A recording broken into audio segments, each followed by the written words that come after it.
The domain for 13, we have x plus 1 is greater than 0, so x is greater than negative 1, and x plus 7 is greater than 0, so x is greater than negative 7. So for this one, we have to use x is greater than negative 1. Okay. This one we can go ahead and use the product rule because both logs are on the same side with the plus sign. So this becomes log base 2 of x plus 1 times x plus 7. And that equals 3. We can change form, so we have 2 cubed equals. We can go ahead and multiply this. It's x squared plus 8x plus 7. Then we subtract 8 from both sides because it's quadratic, and then you get 0 equals x squared plus 8x minus 1. So when we look at this, the issue becomes is that we are not able to factor this. So then you need to rely on the quadratic formula. So as a reminder, the quadratic formula is x equals the opposite of b plus or minus the square root of b squared minus 4ac all over 2a. Now just so you know, this probably isn't going to come up on the test or the quiz, but you still have to know the quadratic formula for the final. So it is worthwhile to go through this to make sure that you're able to get the right answers. So here then we have the opposite, so x equals the opposite of b plus or minus the square root of b squared, well 8 squared is 64, minus 4 times a is 1 and c is negative 1 all over 2a. Well then this becomes x equals negative 8 plus or minus the square root. This is going to be 64 plus 4, so this is 68 all over 2. And then this becomes x equals negative 8 plus or minus 48 is 4 times 17 all over 2. All right, so I'm going to bring the work up here. So now we get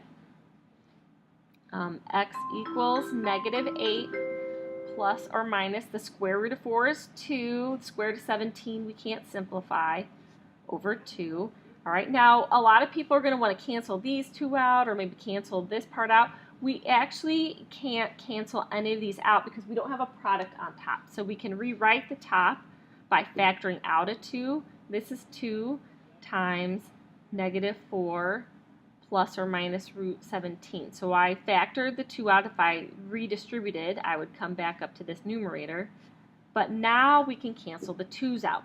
So it turns out that x equals negative 4 plus root 17, and x also equals negative 4 minus root 17. The issue is we need x to be greater than negative 1. So if we come back up here, root 17 is 4 point something. I know that because root 16 is 4 and root 25 is 5. So I know this is a little bit more than 4. So if I add these two together, the first one I'm going to get a positive number, and every positive number is greater than a negative. This one, though, I'm going to have a negative 4, so this is like negative 8 point something.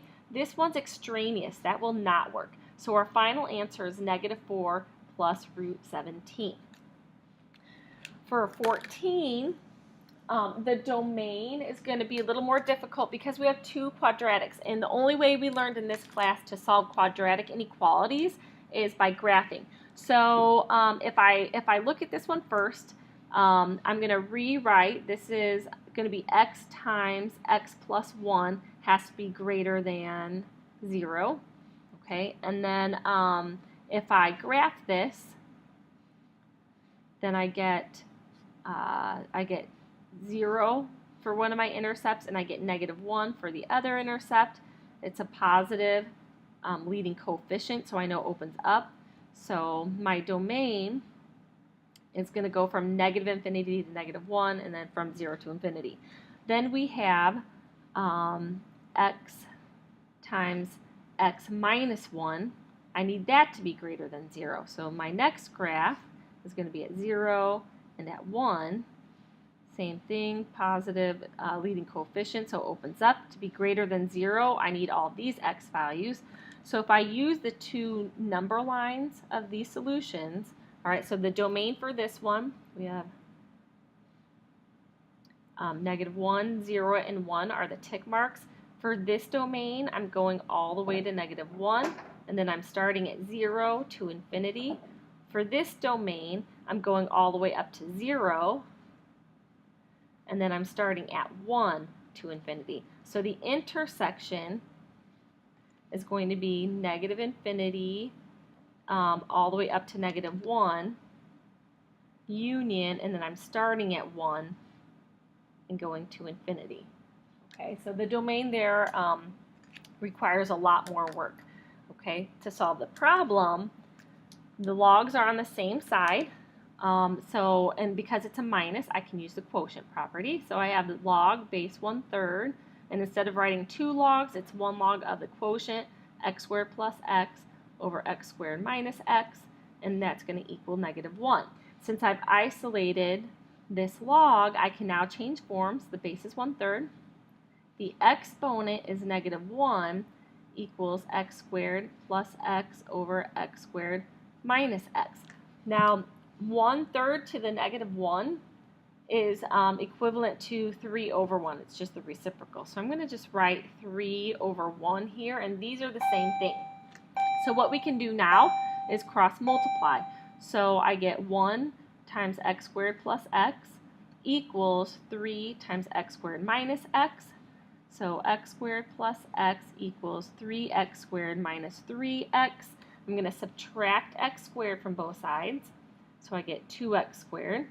I'm going to add 3x to both. Oh, no, I'm going to subtract x from both sides. Of course not. All right, so I'm going to subtract this x from both sides. And then I get minus 4x, and that equals 0. Okay, once I have this, I can factor. I'm going to factor out a 2x, and we get x minus 2. So my possible answers now, I have 2x equals 0 and x minus 2 equals 0. And from this, I get 0. And from this one, I get 2. The problem is that, that 0 is not in our domain, so that's extraneous. So all I have left is for x to equal 2. Okay, so I'm just going to fix this guy here. So minus x.